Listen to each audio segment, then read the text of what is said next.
Buenos días a todos. Mi nombre es Charles Powell y soy el director del Real Instituto Elcano. Antes de nada, quisiera, por supuesto, darles a todos la bienvenida por acompañarnos un día más en un debate Elcano que, como saben, organizamos en cooperación con la Fundación Botín. Y nuestra gratitud, por supuesto, a la Fundación por acogernos hoy, como tantos otros días, en esta magnífica sede.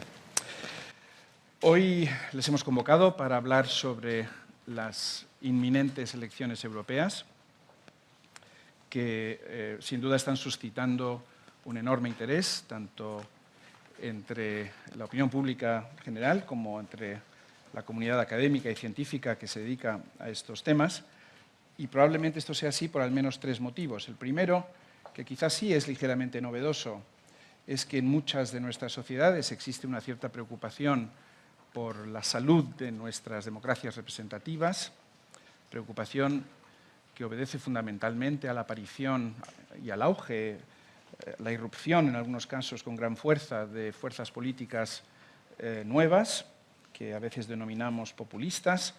Se podría debatir largamente sobre la adecuación de esa descripción, pero en todo caso fuerzas nuevas, fuerzas y movimientos políticos nuevos que están impactando con fuerza en la vida política de nuestros países y, por lo tanto, las elecciones europeas nos ofrecen una oportunidad interesante para medir la fuerza y el avance de estas opciones políticas.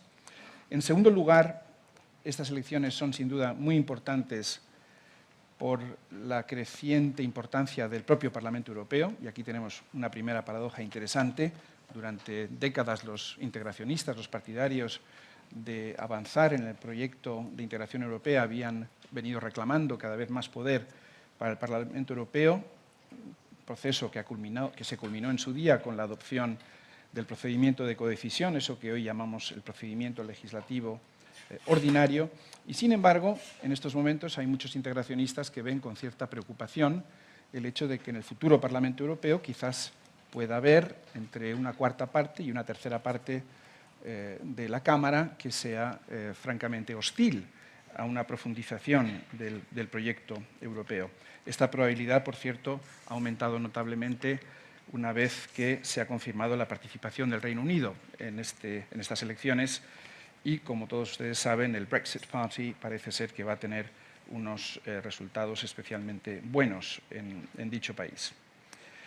El tercer motivo probablemente sea también uno más pedestre, pero sin duda muy importante, como es el impacto de la composición de la futura Cámara sobre las instituciones que protagonizarán el próximo ciclo político europeo. Es decir, en buena medida, como ustedes saben, se supone, al menos, que la futura Comisión, la composición y el color político de la futura composición reflejará también esa composición del propio Parlamento Europeo que estamos a punto de elegir. Por lo tanto, tres motivos importantes, uno de carácter más doméstico nacional, el segundo que tiene más que ver con la composición de ese Parlamento Europeo, cuya primera tarea, por cierto, será una de sus primeras tareas, será la aprobación de las próximas perspectivas financieras para los años 2021-2027.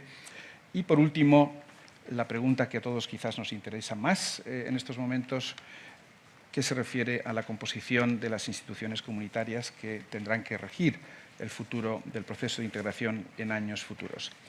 Bien, para hablar de estos temas contamos hoy con cuatro ponentes a quienes quiero, antes de nada, agradecer su presencia, sobre todo las ponentes que han venido desde fuera de Madrid. En primer lugar, hablará Ilke Toygür, que es investigadora del Real Instituto Elcano y que nos ofrecerá una introducción general a este tema. A continuación, le daré la palabra a Isabell Hoffmann, que es Senior Expert de la Bertelsmann Stiftung, que viene realizando trabajos empíricos relacionados con la opinión pública de los Estados miembros. Luego le daré la palabra a Marina Costa Lobo, que es investigadora principal del Instituto de Ciencias Sociales de la Universidad de Lisboa y que también participa activamente en un proyecto europeo íntimamente relacionado fundamentalmente con la politización y el impacto de la crisis del euro en nuestros países y muy especialmente en los países del sur de Europa. Y por último, last but of course by no means least, our very own Ignacio Molina, que es, como saben ustedes, investigador principal para asuntos europeos. Yo siempre digo en broma que Ignacio es el único que conoce sin tener que preparárselo, el sistema electoral de Chipre o de Malta o de Eslovenia, países estupendos y muy importantes, como todos ustedes saben, sin duda alguna, y es nuestro gran experto en política comparada en el Instituto Elcano. Así que muchísimas gracias a los cuatro y sin más le cedo rápidamente la palabra a Ilke, a la cual también quiero agradecer la iniciativa que tuvo al proponer la organización de este debate, iniciativa sin duda muy apropiada. Gracias, Ilke. Adelante. Muchas gracias, Charles. Buenos días a todos y todas. I would like to switch to English from here now for solidarity in between women. But I will be very happy to reply also any questions that you might have in Spanish. Today I have three messages, three topics that I would like to start with in my initial intervention. The first one is the European Parliament elections are so important, like every time we have said, but not as they are portrayed as in the press. So it's not important because that Eurosceptics will take over, but it will be important for other reasons that I will be explaining in my second remark. Having said that, the second point is that, yes, the European Parliament after 2019 will be a different place. Not because of the Eurosceptics, but because of the need to negotiate. So that the usual consensus, the usual grand coalition will be gone, according to the polls. And as the member states themselves, we will see negotiations, consensus building in different occasions in the European Parliament. And the third point I would like to make is to play the devil's advocate, is that if we will have to have a debate on more integration versus respecting competences of nation states, member states, let's be it so. So we will have both the European Parliament and the European Council very much open to this debate. And I would like to finish with some gossips on top jobs and hope that afterwards Charles will ask cool questions to me so I can elaborate in every one of them. Mm-hmm. So the first point, the European Parliament elections are important, but not because the Eurosceptics will invade the European Parliament, but because of the consensus culture we will need after 2019. We already know from our research that European Parliament elections are considered second-order elections. So the participation is lower, citizens criticize and punish their governments. They will vote for more extreme and smaller parties in the European Parliament elections. We already know this. We already know this since 1979, the first direct election to the European Parliament. But the problem is, or the issue is, the smaller parties or Eurosceptic parties that we talk about are not necessarily the small parties at fringes. So what creates this feeling among Europeans is that these Eurosceptic, or what we call populists, I don't like to call them all populists because we then put all of them in a bag and we don't know how to deal with them, are not fringes, but are somehow, in some cases, governments.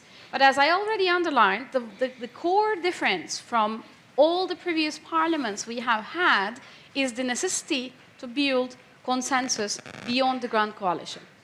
So it's not just enough with Social Democrats and EPP, European People's Party group in the European Parliament, and they agree and move on in decision-making. We will have not one, various consensus-building attempts in the European Parliament. So I would like to underline first this. According to Poll of Polls, which is an online polling attempt of Politico right now, they will have 314 seats, the Grand Coalition. So they will be like 60 short of majority, but they will still have 42% of the seats in the European Parliament, according to the polls. I would like to underline that because you know that we cannot always trust to the polls. But if we sum up Greens and Liberals, so Greens and ALDE and Marsh group, we will have around 474 seats, which is more or less 65% of the seats in the European Parliament. So even if we don't have the Grand Coalition as majority in the Parliament, we will still have a majority of the pro-European groups. In addition, we can even add some political parties in European United Left, like Podemos, for example. The Spanish party Podemos is not necessarily Eurosceptic in that sense. So it's not that how many seats each group will have and how many seats the Eurosceptics will have, but how they will build consensus and how they will vote in each issue will be the core importance and will be the core issue. So I would like to set the record straight in this regard and underline what will be the importance. Of course, we will keep an eye on Salvini's alliance and what will do Five-Star Movement and how the Eurosceptic groups will be recreated, because the Eurosceptic groups of 2014 will be renamed and recreated depending on the political parties they have. But this is not necessarily the core point of 2019 elections. Of course, the stronger the groups they have, the more cohesive groups they have, the more impact they will have on the legislation to come. This is very important. The second one is, I would strongly recommend, if we have any candidates in the room for the European Parliament, to get people who know how to negotiate. Because not that we will only have voting behavior inside the European Parliament, but we will have backroom deals, behind the closed doors talks, and way too many assistant coffees among the colleagues in the European Parliament. Because the core point is going to be how to negotiate. The Grand Coalition plus ALDE and enmarca is going to be the best possibility we have, but it will be definitely put on a test run with the Spitzenkandidaten deal, with the European Commission President, very soon, actually. We will talk about this. So the Grand Coalition, the positive consensus we had and we took for granted for years is over. Which connects me to my third point. Is this necessarily a bad thing? Should we take this as an alarming point? I know it sounds scary, but if the citizens want different representatives in the European Parliament, if they want to go out of their comfort zone, and if they would like to debate on existential issues like further integration, like inequality, technological transformation, the fear that they have that their children will be worse off, the fear to immigration, they would like to talk about border management, why not to do so in the European Parliament? So the devil's advocate point I have, and my third point before I gossip about top jobs, is that why don't we negotiate both in the European Parliament and in the European Council for all these problems, issues, worries that citizens have? So I think it's time for all the traditional centrist political parties to go out from their comfort zone and get ready for the battle. And if they would like to sell the message that European integration is the greatest thing that we have, which I personally very much believe, then they should demonstrate it to the citizens. The one tricky point, I know this all sounds good, is that how to find the point, how to find a way to do this without politicizing and polarizing our societies.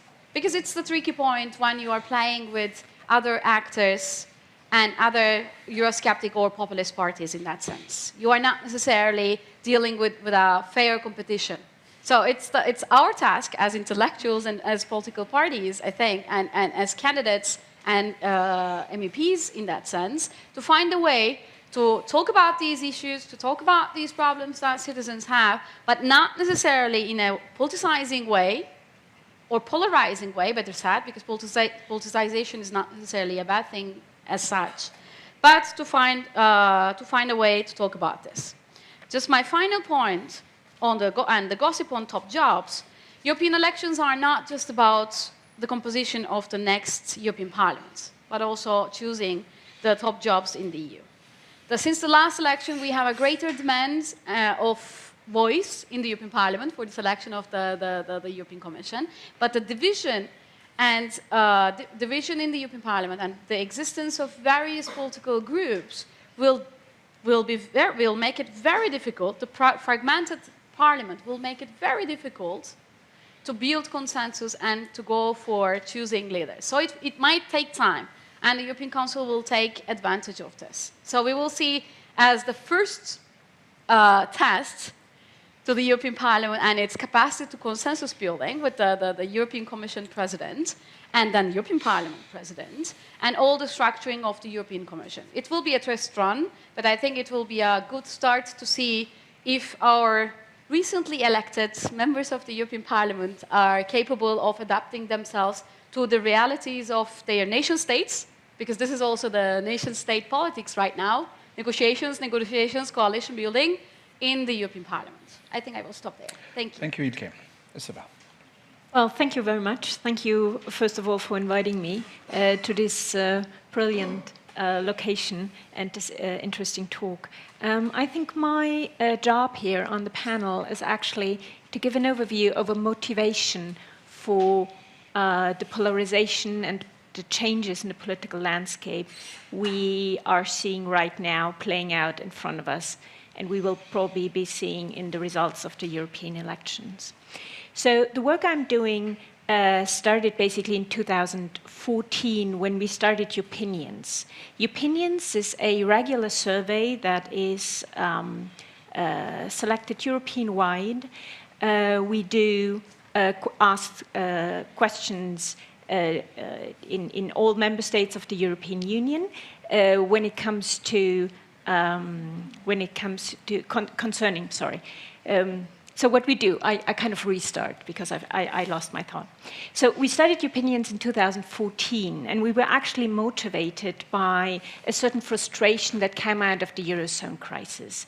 The Eurozone crisis brought about a whole new level of conflict and political debate within the European Union about actually the policies we should proceed in the European Union as a whole. You might remember that before the Euro crisis, European politics was mainly something for experts, and it got represented very little in the media debate. So that changed in the European crisis, and it was a good thing because it brought this kind of lively debate to the European public scene that we actually needed.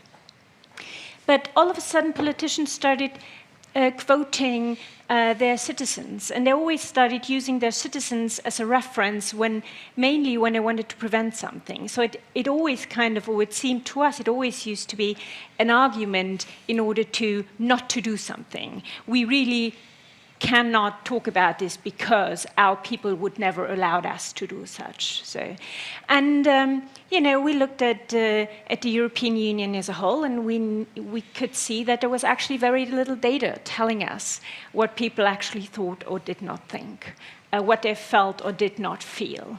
There was, a lot of polling in every single member state, but not as the European Union as a whole. So we had a chance to start such a representation of the European public sphere, and we did. And ever since, we kind of poll and ask questions several times a year when it comes to general political sentiment in the nation state, in the European Union as a whole, but also when it comes to the personal lives of people. And we do in-depth studies about the motivation for political change, for polarization, etc. as such.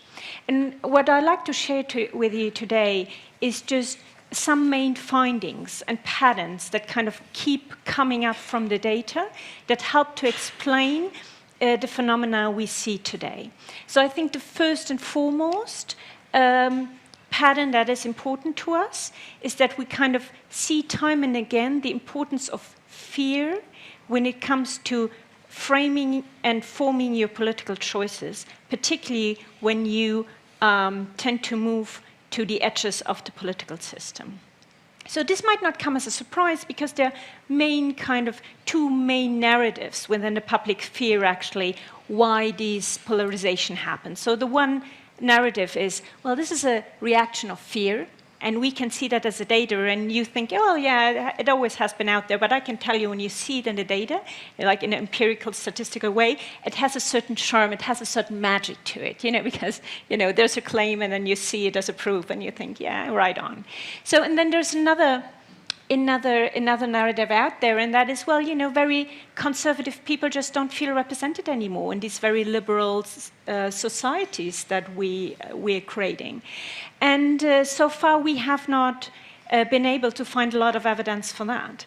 There are a lot of conservative people out there, even people with authoritarian mindsets, which means that there are people who are more comfortable in rules-based societies that are clearly hierarchical, etc., etc. However, they spread, when it comes to the political sphere, they spread over various parties, and they have various political preferences. And it is not that they all gather on the conservative or even populist right. So, but the fear factor is one that we kind of keep repeating and repeating, and it helps us to see there are basically two groups: those who have a very positive outlook on the future, and these people are very content with the political system, with the economical system, with the liberal kind of societies we're building, because they feel comfortable in the moment, but also comfortable with their position in the future. And I think this is very important also to understand that a lot of people, even if they're doing well right now, and now I'm coming to the second group, are asking questions as, will I be able to be well in the future? So with all these changes to come, or if I'm confident about my position in that future to come, what about my children? Will they be able to keep up the standard, as I like to say it, like keep up the status in that world to come? So there are two groups. It's a 50-50 spread. It's quite an important group, people who are anxious about the society. And in this group about the anxious, we basically also interrogated them about, are you more worried about your personal economic situation, or are you more worried about the evolution of your society? Like, do you think your society is going to be well, or do you think you personally are going to be well? And we do see that there are more people who are actually worried about the state of their society, and this is a very large impact on political choices, because these people tend to move to the edges of the political system, particularly to the political right.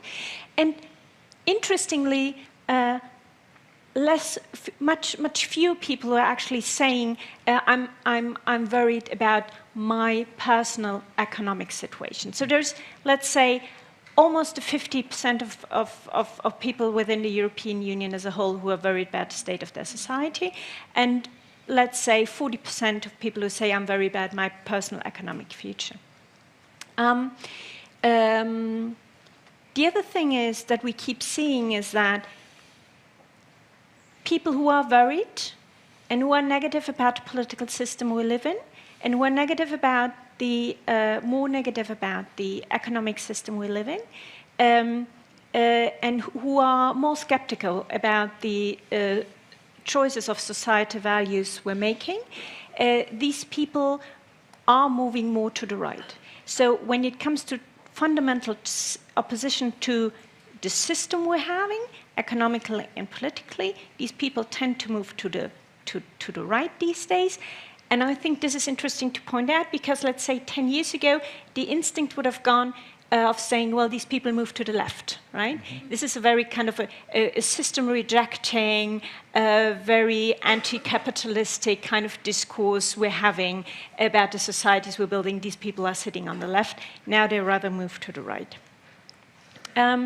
Maybe one last thing, because everybody has been so worked up about migration over the past years, and we could also see that one of the main motivations when we were asking actually what should the European Union tackle as a main issue in the years to come, for many years, from 2015 to 2018, migration was always up. Now, interestingly, ever since 6 months, it kind of tends to move down. This is not saying that it's not important. It is just saying that it takes a back seat with issues like climate change and all sorts of security issues. So terrorism, fighting climate change is right up, and something that we cannot really put our fingers on what people really mean. What we are going to try to find out in the future is protecting citizen rights. We keep hearing that. Maybe to one last point. We have been asking, are you intending to vote? And we see that 65% of people tell us yes, in both groups, in the hopeful and in the fearful groups, which is interesting. So intention of voting is up. Now, in a couple of days, we will see how intention and action actually relates. Usually intention is higher than action. However, intention of voting is up. When we ask them, why do you vote? Then most of them tell us, well, we vote in order to change things within the European Union. So changing European politics. And this really relates interestingly to another thing we see is that in general, people are very positive about the European Union, not only in Spain, but in the European Union as a whole. When we ask them, they want to be a member of the EU. They want to keep the euro if they have them. They want the EU to play a bigger role in world affairs. All of this very positive. But if we ask them, how are things going right now? So how is your assessment of the daily business? And how do you think things will evolve in the near future? Then things get very negative. So I think, intention is up. They're negative about the actual daily business of the European Union right now, and they claim to vote in order to change things on the European level. And I think this will be very interesting in the elections to come, and in respect of what Ilke says, because now I think the main and the very crucial issue is about mobilization. Which camp, the hopeful or the fearful camp, will be able to mobilize more? And if we take the experience of the past, we unfortunately see that the radicalized camp has been much more able to actually get people out of their seats and into the voting booth. And so I think this will be a very interesting election to watch. Thank you. Thank you very much. Marina. Thank you. Thank you very much, Charles and Ilke, for organizing this debate and for inviting me. I'm happy to be here. So, my job is to speak to you a little bit about Southern Europe, and I have, as a researcher at the University of Lisbon, as Charles said, I have been dedicating myself to attitudes towards Europe since the crisis and the Eurozone crisis. So if we think about Southern Europe, namely Spain, Italy, Greece, and Portugal, when we considered these countries in the late 80s and 90s, they were the biggest supporters of European integration. It was a cohesive group, and there was enormous enthusiasm about Europe. And this was fueled by the mainstream parties that dominated their national party systems, that considered and said that democracy had been consolidated due to membership of the European Union. So this was a very strong narrative that existed in each of these countries, especially in the young democracies, but also in Italy that had always had always problems with democratic consolidation, and so the EU as a bulwark for strengthening the state and consolidation.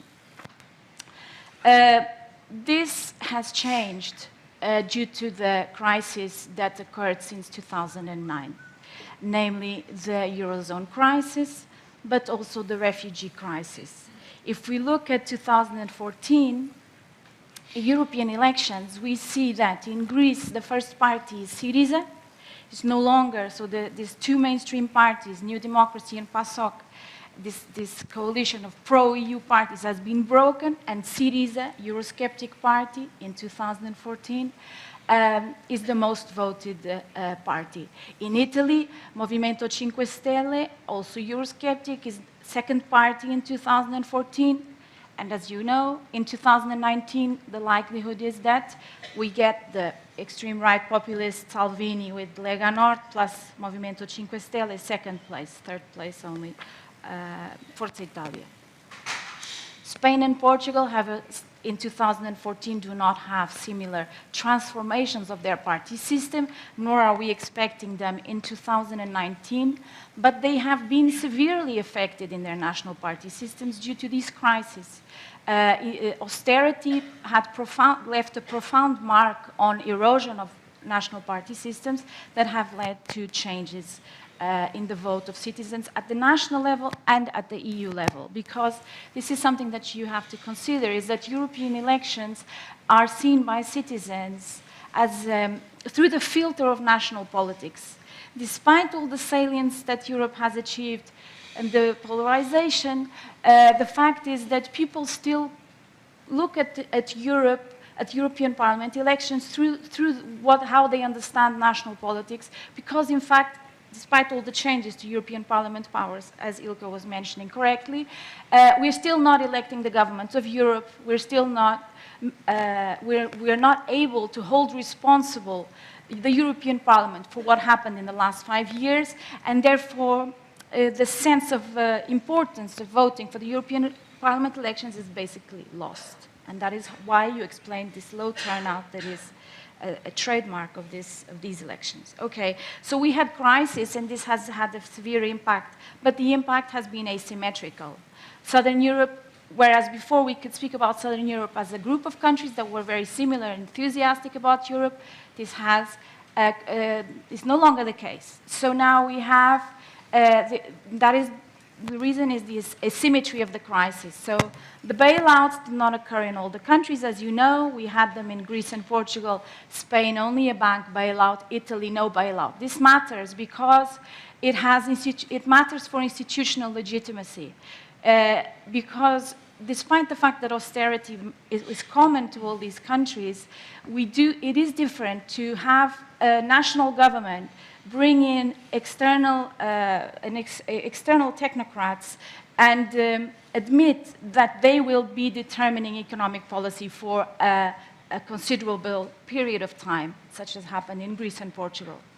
This is important for how citizens look at the role of national government as well as the role of Europe. And Spain was spared. It only had a bank bailout, and therefore the institutional legitimacy was not so important. I mean, it was not so in question, and Italy didn't go through that at all. Okay, in terms of the refugee crisis, again, very asymmetrical experience, because we have especially Italy and Greece having the highest level of refugees, whereas Portugal absolutely no refugees at all, and Spain much less than either Italy and Greece. And this matters for how people think about Europe and what matters and what policies matter in Europe. I'm going to tell you a little bit about that next. So we've been looking about salience in salience of Europe at the national level, looking at newspapers, and it's very interesting, and it's been said by several scholars. Europe has become more important. So it's true that people used to complain that Europe was such an important forum for decision making and rarely discussed at the national level. This is no longer the case in all these countries. Europe has become extremely salient, but not in the same way. So how is it? When we ask what are the most important policies, in Portugal and Greece, the most important policy is the European Monetary Union. In Spain, number one is freedom of movement, followed by the European Monetary Union. In Italy, migration is higher up in the importance in any of these cases. So I think that here there are differences between the countries, but what is more striking is that if you look at Northern Europe, the issue of migration is considered much more important. So the agenda of the Eurozone crisis and now the Eurozone reform is one that is not shared equally by all the European countries, and this will have repercussions for the need for compromise, but the need for cohesion in terms of Southern Europe, because our priorities are not Germany's priority necessarily, or other Northern European countries. And one of the things that will happen in the European Parliament is the fight for the agenda. And this also happens a lot intergovernmentally, because as we know, last few years, the intergovernmental side of the EU has actually gained prominence to a large degree. And at the moment, what we see from the last few years is that the agenda that Spain and Portugal would like to promote has not been carried forward for different reasons. I'm not going to speak about them, but we can maybe discuss them. So when we look at attitudes beyond this salience and what are the issues that are important, the EU is very complex. So we divide it in terms of membership, but then institutions and policies. And as Isabell was saying, it's very interesting to see that when we consider membership across these 4 countries, the preference for exit has declined. It was never very large, but it has declined considerably. It's off the table, and this has a lot to do, I would say, with Brexit. That's been such a mess that it's effectively a vaccine in terms of possibilities for the future of European Union. So consensus has been formed that we need to stay in. But in fact, there is no consensus on satisfaction with democracy in the EU, and there is no consensus on satisfaction with policies. And then you have to think about what are the policy priorities. For us, it's EMU here in Spain and Portugal. But that's interesting because we're kind of in a Hotel California a framework where you can check out any time, but you can never leave. We can't leave the system, but there is a lot of dissatisfaction with the way decisions are made in Brussels, and there is a huge dissatisfaction with policies in Europe.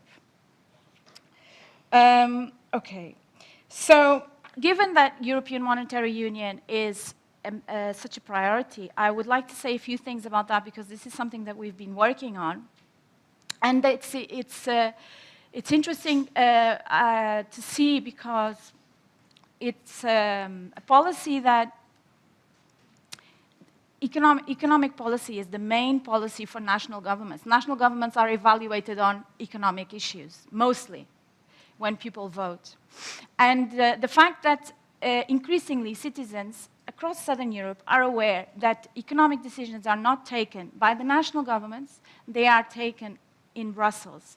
And this is something that has profound impact in the way we see our national democracy, but also in the way we think about the future of Europe. Because if economic decisions are taken in Brussels, the need for democracy in Brussels, or the need for transparency in decision-making, increases substantially. And the fact that Europe is not providing any of this transparency or any of this democratic decision-making at the economic level, because this is the case, all solutions for the Eurozone crisis have been more technocracy and more technocracy and depoliticization. This can lead to growing dissatisfaction among citizens. So this is something that is going to be important, I think, going forward for the way that citizens consider the European Union. But in Southern Europe, something is true, which is that the feeling of decision-making being transferred to the European level is a problem. It's criticized, but it's also seen positively by those who have low approval of national institutions, because there is a problem of satisfaction with national institutions that is happening in Spain, but in Portugal, in Italy, etc. And this also leads to wanting more Europe. So it's not all the similar types of attitudes. There are different groups that want different things.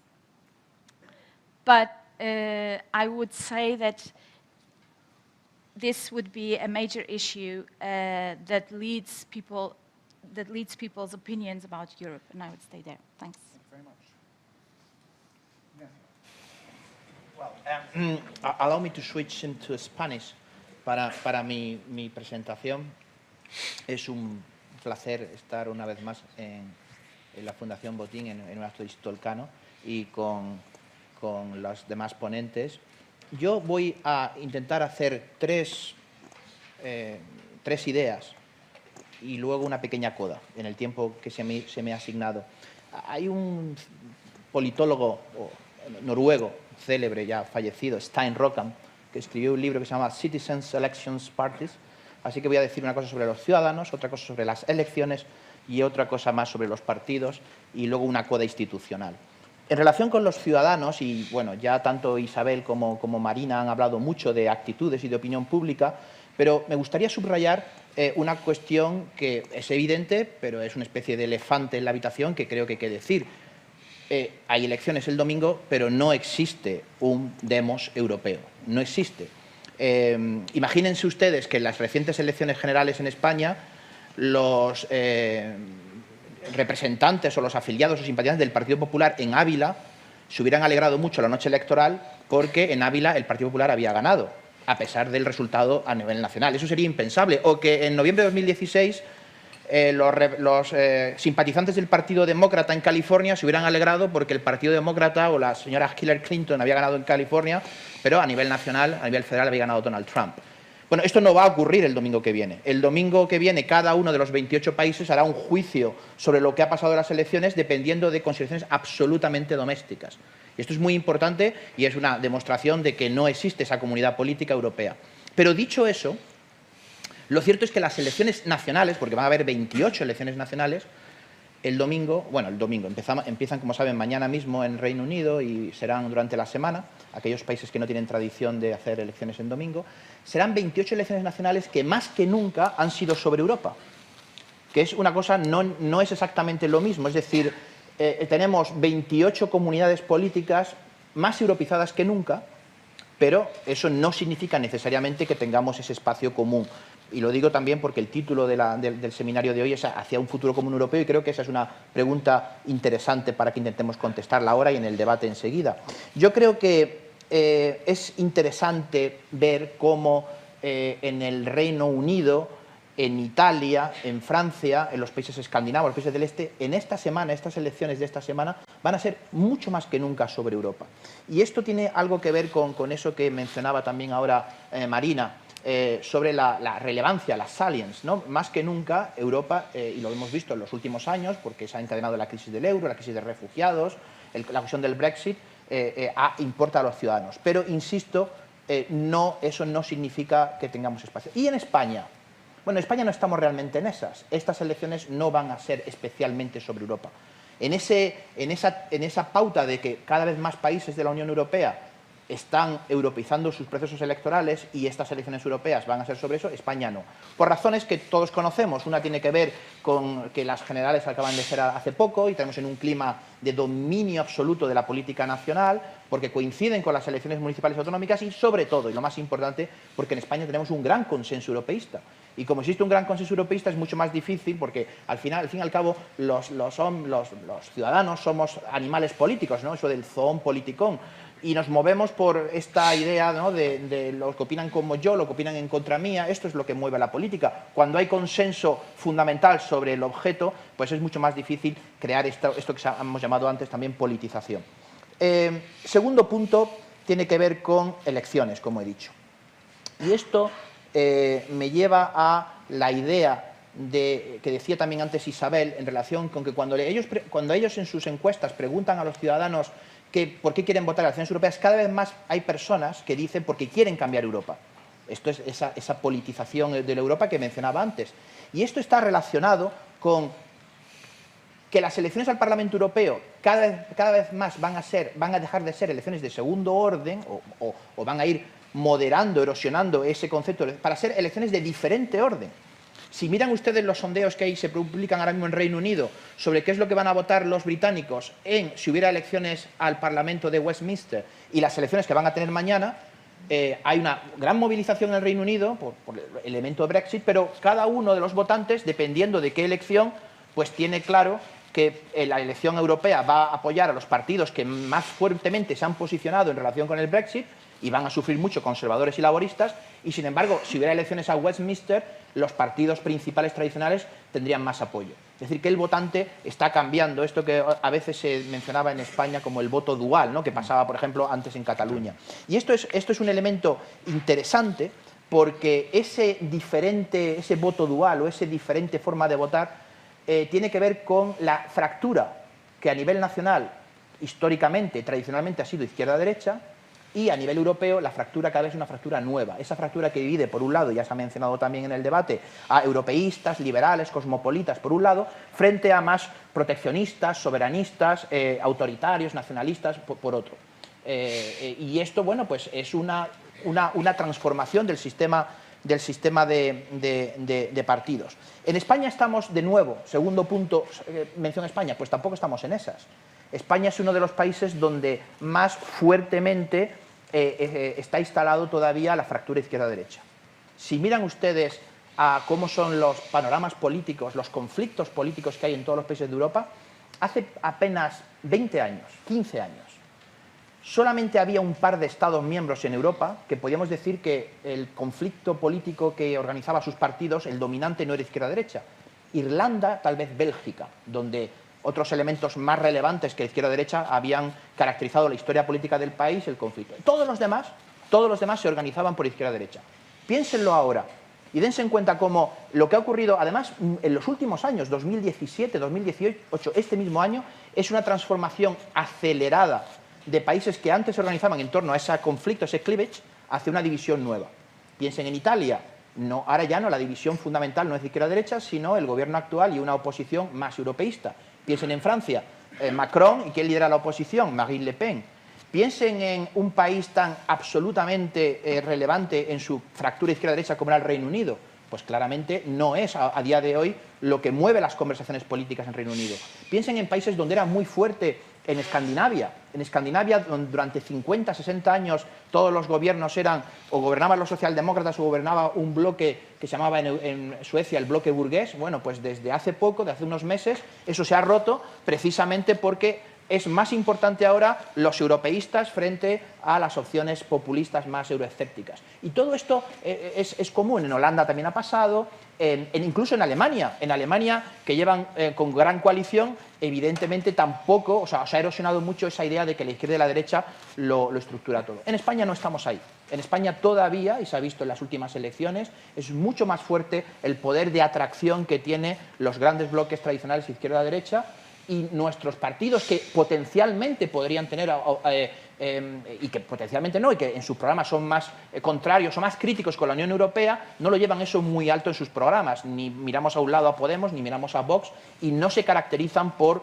una agenda antieuropea o euroescéptica como lo más característico de ellos. Entonces, bueno, ¿cómo va a evolucionar España en este sentido? No lo sabemos, pero España, Portugal, quizá Malta, por cierto, director, en el caso de Malta, quizá por su sistema electoral, que es un sistema de voto único transferible y que eso favorece a los partidos de izquierda y de derecha, que son un sistema bipartidista que hay en Malta, en España y en Portugal, y poco más países a día de hoy están claramente organizados a día de hoy en torno a izquierda-derecha. Tercer punto, y voy terminando, los partidos. Bueno, esto, ¿cómo se traslada una vez que los votantes han votado esta semana y luego los partidos están transformando su sistema de partidos? Bueno, pues esto se lleva al Parlamento Europeo. Y como ha dicho antes Ilke, bueno, pues estábamos acostumbrados a un Parlamento Europeo con una pauta de funcionamiento consensual en torno a la gran coalición, y paradójicamente una gran coalición europeísta, donde quedaban a los extremos, por un lado, los partidos más de la izquierda radical, lo que se llama en el Parlamento Europeo la izquierda unitaria europea, o los distintos grupos euroescépticos de la derecha, y sin embargo, curiosamente, precisamente por la tensión que están introduciendo los partidos que van a tener un cierto auge, ¿no?, los partidos euroescépticos, que va a ser mucho menos del que a veces se anuncia en la prensa, pues eso puede provocar que los propios partidos piensen que cómo es mejor organizar las pautas de funcionamiento del Parlamento Europeo, si mantener la tradicional gran coalición, tal vez añadiendo a los liberales, porque ya no va a ser suficiente la socialdemocracia y el Partido Popular Europeo para crear esas grandes mayorías legislativas, o si tiene más sentido romper y hacer pautas izquierda-derecha, y que por un lado el Partido Popular Europeo organice una mayoría en el lado de centro conservador, y por otro lado desde los liberales de izquierda, como a la Macron, digamos, liberales progresistas hasta la izquierda, organiza. Eso es algo que no sabemos y que va a ser muy interesante. Una última palabra sobre España también en esto. He dicho que España no está en el tema de la transformación de su opinión pública porque no triunfa el euroescepticismo en España. He dicho que en España tampoco hay una transformación del cleavage, de la división izquierda-derecha hacia una división Europa o no Europa. Y en tercer lugar, en España lo que es interesante de esta última idea de cómo el Parlamento Europeo va a transformar quizás sus pautas de funcionamiento es que tenemos, y esto algunos de los eurodiputados y antiguos eurodiputados y eurodiputadas que nos acompañan hoy lo saben, que tenemos una suerte de esquizofrenia que yo muchas veces cuando hablo con ellos les pregunto, ¿no?, cómo la han manejado, porque tenemos un país que a nivel interno, en el Congreso, está muy dominado por una política muy de confrontación mayoritaria izquierda-derecha, eso lo vemos, ¿no?, eso que se llama la crispación, ¿no?, esa división tan clara entre izquierda-derecha, que es muy característica de España y de otros países de la Unión Europea, como he dicho, hasta hace poco, ¿no? Y, sin embargo, cuando esos mismos partidos políticos trasladan su conducta a Bruselas, a Estrasburgo, pues allí no funcionan así. El Partido Popular, Partido Socialista, Ciudadanos, si miran cómo se han comportado legislativamente en estos 5 años, han votado casi siempre juntos. Y, sin embargo, Podemos, que probablemente va a ser un socio de coalición, ya veremos si dentro del Gobierno o desde el Parlamento del Partido Socialista, ha votado muchísimas veces en contra de ese grupo más europeísta en la última legislatura. Con lo cual, la política española tiene que habituarse a que a nivel nacional va a seguir siendo muy dominante esta fractura izquierda-derecha y, sin embargo, en Europa los códigos no son exactamente así. Otros países lo tienen más sencillo, porque ya Francia, Italia, Reino Unido ya han ajustado sus fracturas políticas en ambos niveles. Pero en España no estamos en eso y es un desafío para nuestros diputados. La coda que quería decir en relación al impacto institucional de todo esto. Bueno, como saben, hay que elegir a un presidente de la comisión. ¿Cómo esta manera de organizar los partidos políticos, si se rompe o no la gran coalición, si triunfa o no las opciones un poco más a la izquierda o más a la derecha, el impacto que puedan tener los euroescépticos, bueno, ¿eso cómo va a afectar a esta elección? Hace 5 años hubo un experimento, bueno, hubo una innovación muy interesante que venía del Tratado de Lisboa, que decía que, bueno, el Consejo Europeo tiene que proponer a un candidato, pero ese candidato tiene que ser elegido por el Parlamento Europeo. ¿Qué tipo de relación va a haber entre el Parlamento Europeo y el Consejo Europeo, es decir, entre los líderes nacionales y los partidos políticos en el Parlamento en torno a esa elección? ¿Hasta qué punto vamos a volver a una elección un poco más tecnocrática, intergubernamental, de un líder, de una persona que pueda ser aceptable para los gobiernos nacionales, o hasta qué punto vamos a buscar a alguien más politizado, que son estos llamados Spitzenkandidaten que han formado los partidos? Y eso la respuesta a eso tiene mucho que ver con la respuesta a las 3 anteriores preguntas. Cómo los ciudadanos se ven ante Europa, cómo van a votar en esta semana y cómo los partidos políticos van a procesar esto. Y yo creo que, ahora quizá en el debate hablemos de eso, pues es especialmente importante para conseguir lo del futuro común europeo, avanzar en la politización de Europa y de que cuando los ciudadanos vayamos a votar, en lugar de votar solamente representantes a nivel nacional, pensando que si gana el PSOE, si gana el PP, si gana Vox, pensemos también en que estamos votando un gobierno europeo. Si damos un paso atrás y volvemos a una elección tecnocrática, eso se va a, bueno, pues va a ser un retroceso y no vamos a avanzar en esa politización de crear un auténtico demos, que todavía nos queda mucho, pero que un paso adelante es esta forma. Y paro aquí, perdón por haberme extendido. Muchas gracias a los 4. Y antes de cederles a ustedes la palabra, quería plantear algunas cuestiones previas. En España, a menudo, el debate europeo se resume fundamentalmente en la división de opiniones entre quienes quieren más Europa y menos Europa. Marina ha mencionado incluso esa expresión, ¿no?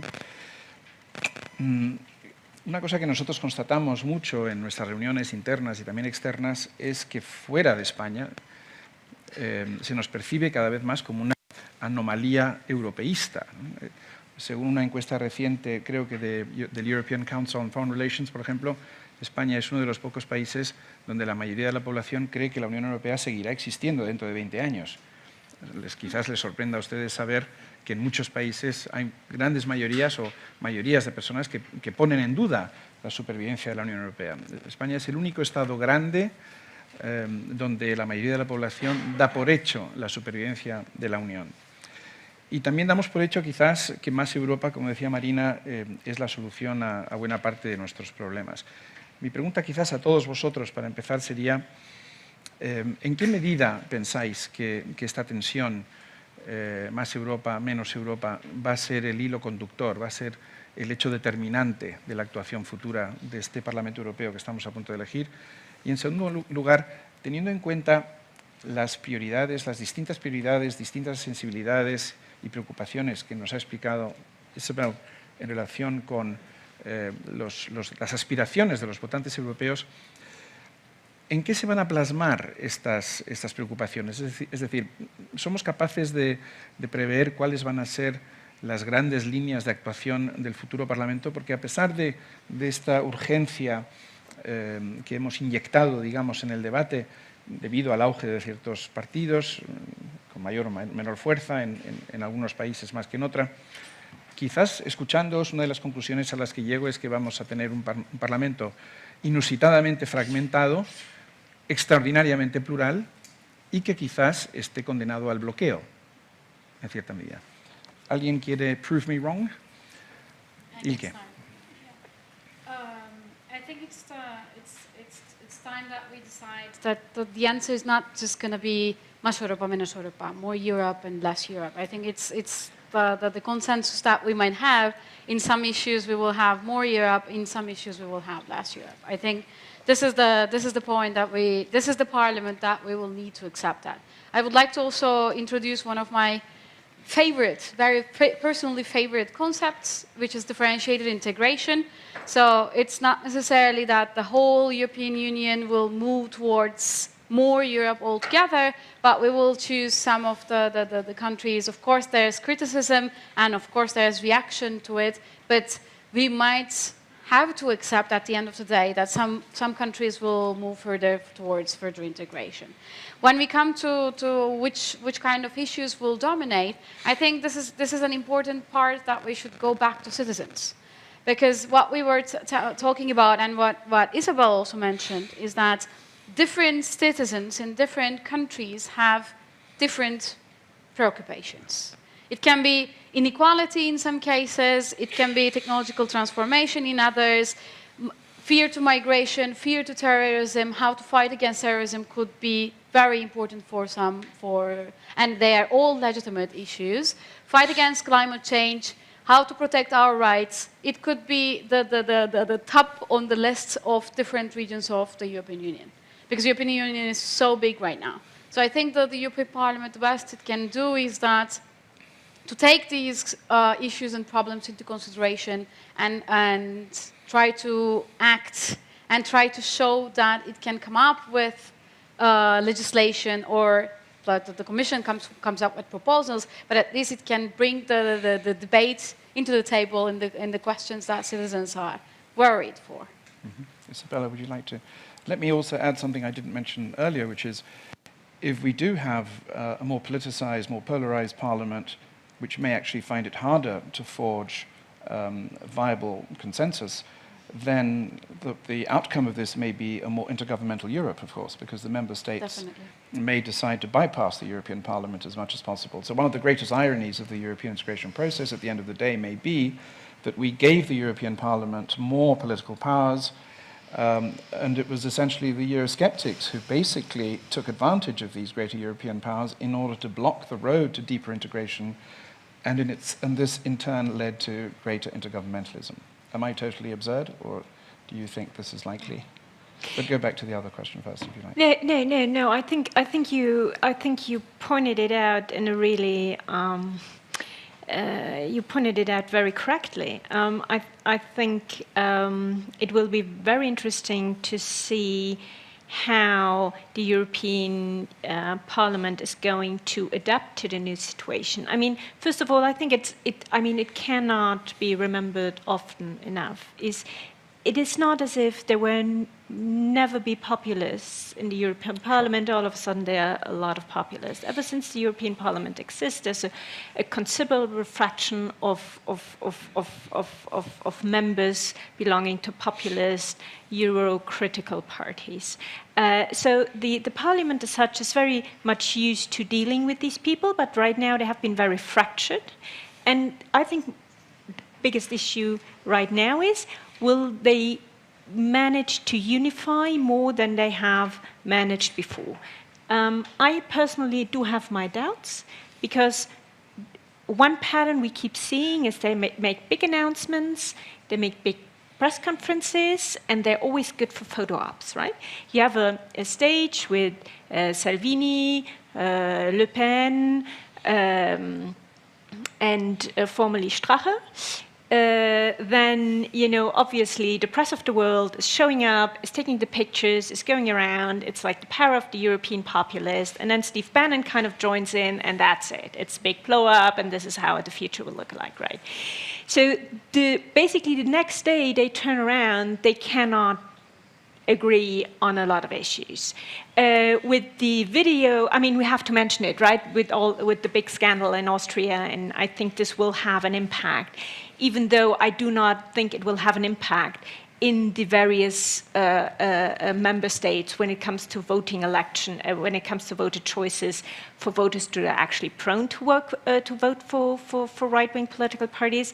But look, he's sitting there kind of totally being in sync with the possibility of Russian powerful people kind of moving in, taking over part of the states. I mean, how do you think a representative of the Polish conservative parties will feel about that? How do you think this will go down in various other member states, right?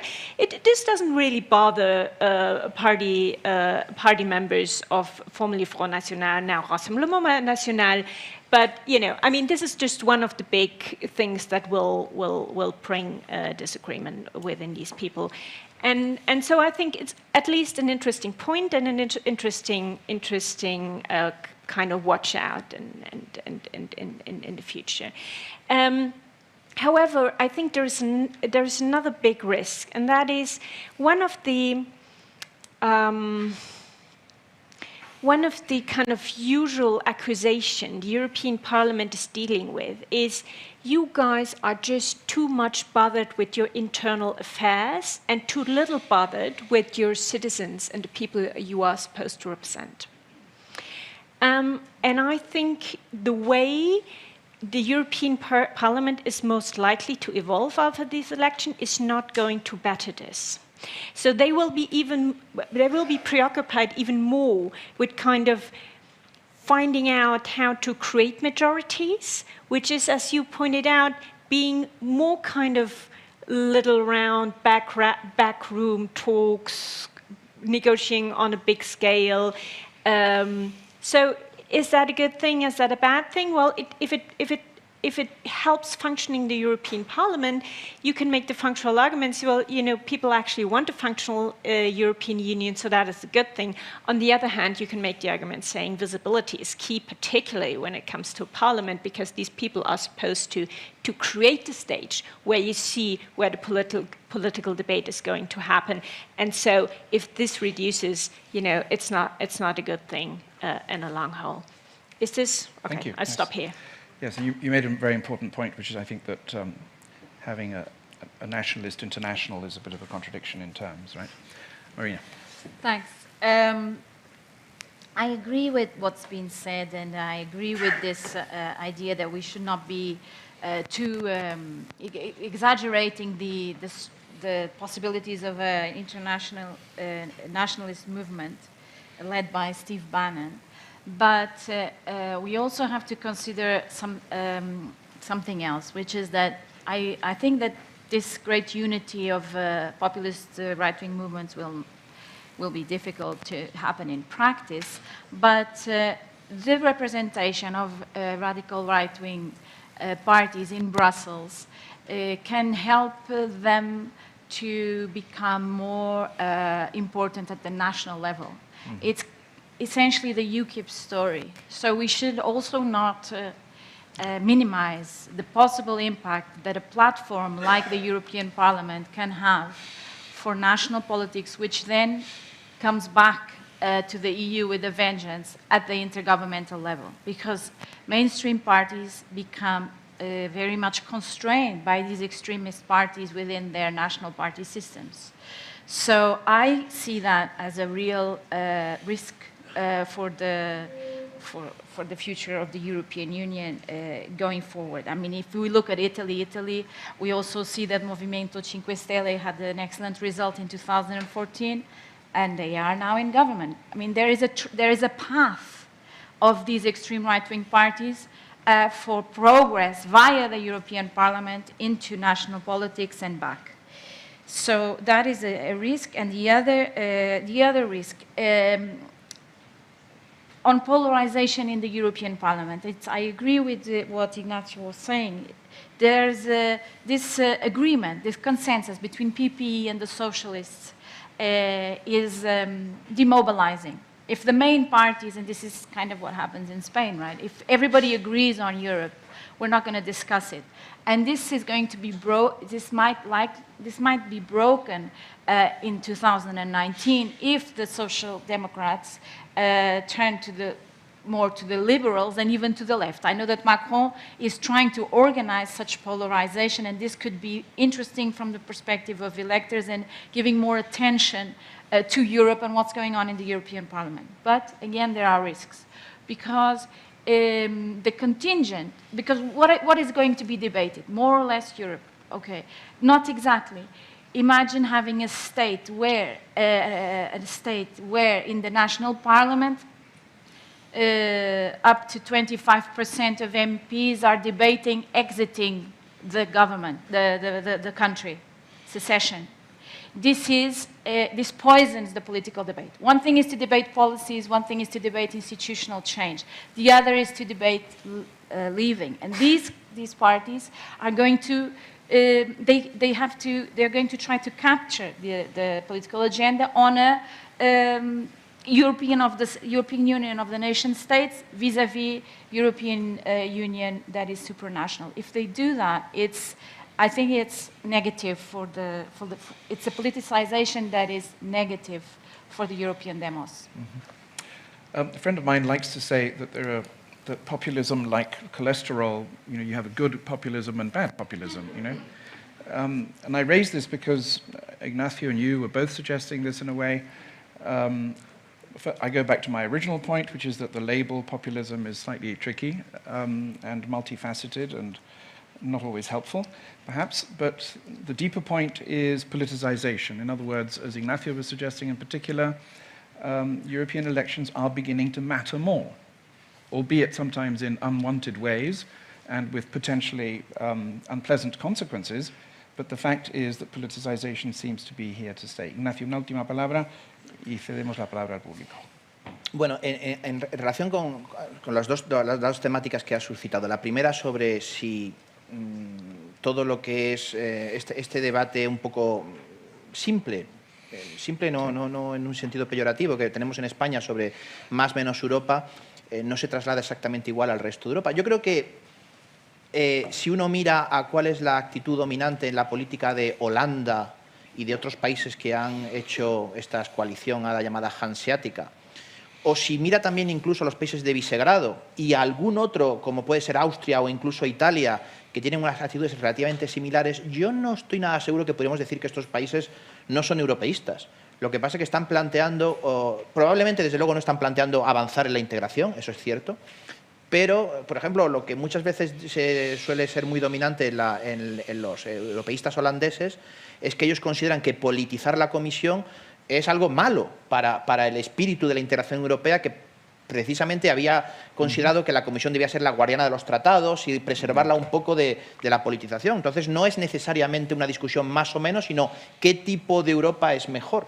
Y cuando uno mira a los países del Grupo Visegrado o a otros que tienen en este momento gobiernos pues, más conservadores y nacionalistas, que no se consideran, muchos de ellos presumen de ser europeístas, lo que pasa que, bueno, que tienen una idea distinta a el tradicional consenso europeísta más centrista que ha habido hasta ahora, ¿no? En relación con lo segundo, a mí me parece una pregunta interesantísima, ¿no? sobre qué tipo de politización y qué politización es buena o es mala. Una primera cuestión es que a veces, y no es fácil distinguir si estamos hablando del Parlamento y el poder del Parlamento Europeo, en relación con las instituciones intergubernamentales, básicamente el Consejo Europeo, o estamos hablando de los partidos, que no es exactamente lo mismo. Lo que pasa es que como en el Parlamento Europeo los grandes partidos habían estado juntos, se había llegado a confundir la posición del Parlamento Europeo con la posición de los principales partidos. Pero esto no es necesariamente así, claro. ¿Quién va a ganar este primer pulso sobre la elección del presidente de la Comisión? Bueno, si cualquiera de los que han participado, de los que han participado en esos debates, el popular Weber o el socialdemócrata Timmermans o la liberal Vestager, acaban siendo presidentes de la Comisión Europea, pues el pulso lo habrán ganado el Parlamento / los partidos políticos. Si es cualquier otro, el pulso lo habrá ganado la intergubernamentalidad del Consejo. Eso lo vamos a comprobar relativamente en breve. Pero, y este es mi último punto, ¿puede la Unión Europea permitirse una politización en torno a un eje izquierda-derecha? Si hay federaciones complejas territorialmente, pero mucho menos complejas que la Unión Europea, como Bélgica o Suiza, que no se han podido permitir jamás el lujo de una politización en torno a que a izquierda-derecha, sin tener en cuenta equilibrios geográficos, culturales, yo veo muy difícil que la Unión Europea se pueda permitir ese lujo. Entonces tendremos que inventarnos qué tipo de politización hace que los ciudadanos se sientan vinculados con el proceso político europeo sin que eso ponga en riesgo la propia estabilidad del sistema, porque yo creo que la Unión Europea no resiste, no tiene suficiente legitimidad como para resistir una politización polarizada en torno a alternancias ideológicas izquierda-derecha. No lo aguanta Bélgica y Suiza, mucho menos lo aguantará la Unión Europea, a mi juicio. Lamentablemente se nos acaba el tiempo. Muchas gracias a nuestros ponentes, muy especialmente los que han venido de fuera de España, y muchísimas gracias a todos ustedes por sus preguntas, por su interés, y esperamos verles próximamente en este foro para debatir temas apasionantes como el de hoy. Muchísimas gracias a todos.